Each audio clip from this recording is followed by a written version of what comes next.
নমস্কাৰ, মই astrologer Hemanta Kashyap. Astro live অসমৰ মাহেকীয়া ৰাশিফললৈ আপোনালোকক সকলোকে স্বাগতম জনালোঁ।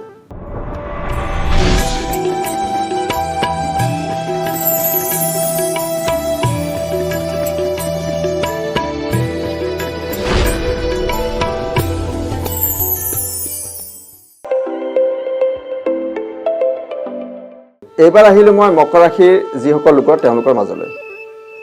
মকৰ ৰাশিৰ লোকসকলৰ এই মাহত জুন মাহত শুভ ফল প্ৰদান হ'ব।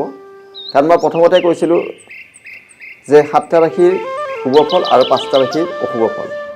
তাৰ ভিতৰত মকৰ ৰাশি এই মাহত শুভ ফল প্ৰদান হ'ব।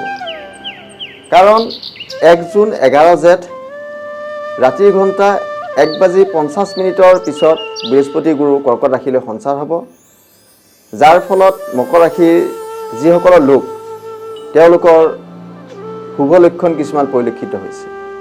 মকৰ ৰাশিৰ লোকসকলৰ মাজত এইবাৰ বিয়া বাৰুৰ ক্ষেত্ৰত শুভ পৰিলক্ষিত হৈছে। যিসকলে প্ৰেম বা যুগ্ম জীৱনৰ কথা চিন্তা কৰিছে তেওঁলোকৰ কাৰণে শুভ আছে।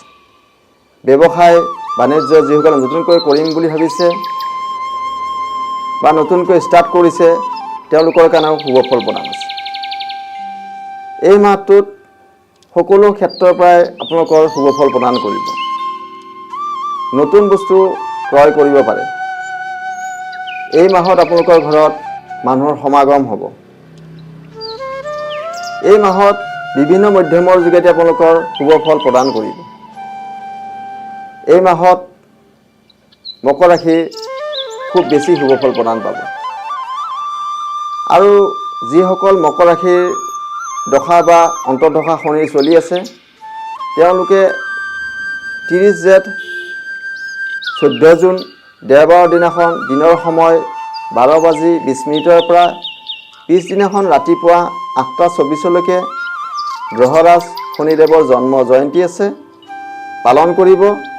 শনিৰ যি দুখ আছে দুখসমূহ নিবাৰণ হ'ব।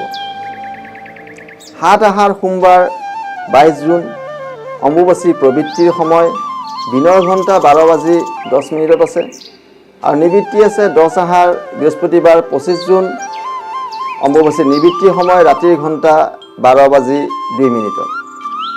অম্বুবাচী প্ৰবৃত্তিৰ পৰা নিবৃত্তি কাল পৰ্যন্ত হাল যাত্ৰা, গুটি সিঁচা, গছ ৰোৱা, বেদ বেদাংগ অধ্যয়ন নিষেধ। বিধৱা মহিলাই প্ৰাকদ্ৰব্য ভোজন নিষেধ। অম্বুবাচী প্ৰবৃত্তিৰ পৰা নিবৃত্তিলৈকে কাৰোবাৰ যদি সৰ্প ভয় থাকে তো কেঁচা গাখীৰ সেৱন কৰিব। সৰ্প ভয়ৰ যিটো দুখ নিবাৰণ হ'ব। 14 আহাৰ সোমবাৰ 29 জুন পূৰ্ণিমা আছে, পূৰ্ণিমা নিশি পালন কৰিব। তেনেকৈ শুভ ফল প্ৰদান হ'ব। ধন্যবাদ।